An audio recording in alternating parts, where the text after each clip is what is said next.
World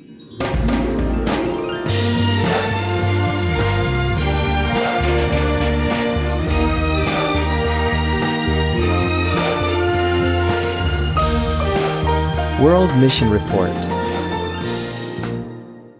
Soccer, Soup, and God. Sakil and her family lived in Nunavut, a cold and almost inaccessible area in the far north of Canada. For some time they lived in Pond Inlet, a small town of about 1,800 people that had one Adventist congregation. Because of work, her and her husband became very influential in town, but this became challenging for them to witness about God. They did not want to witness of their faith based on their position in the town, but based on their Christian influence. And because of this, they decided to begin a soccer club for girls, and this garnered a lot of attention in the community.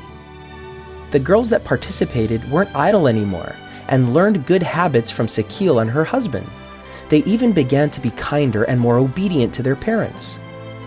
Another way that they were able to impact and influence their community was through worship services that were intentionally held for their children's friends. The kids would come over to their home to play with their children and would be invited to participate in their family worship. That touched the hearts of the kids and their parents. Today, the family lives in Iqaluit, a city of about 8,000 people, and they have done their best to also positively influence their community. For many years, the Adventists of this town rented out a shelter and served soup for homeless.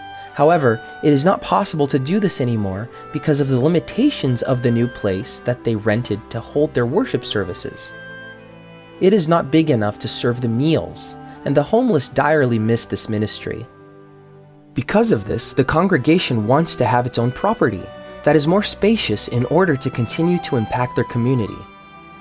For you to have an idea, their Sabbath school needs to be done in 4 different locations because of the lack of space. Sakil feels that it would be marvelous to have their worship and the other church events in one location. This quarter, part of our offerings will be sent to build a new church and a new community center in Nunavut. Your offerings will help the Adventists in this territory to witness about God. Let us be generous in our offerings.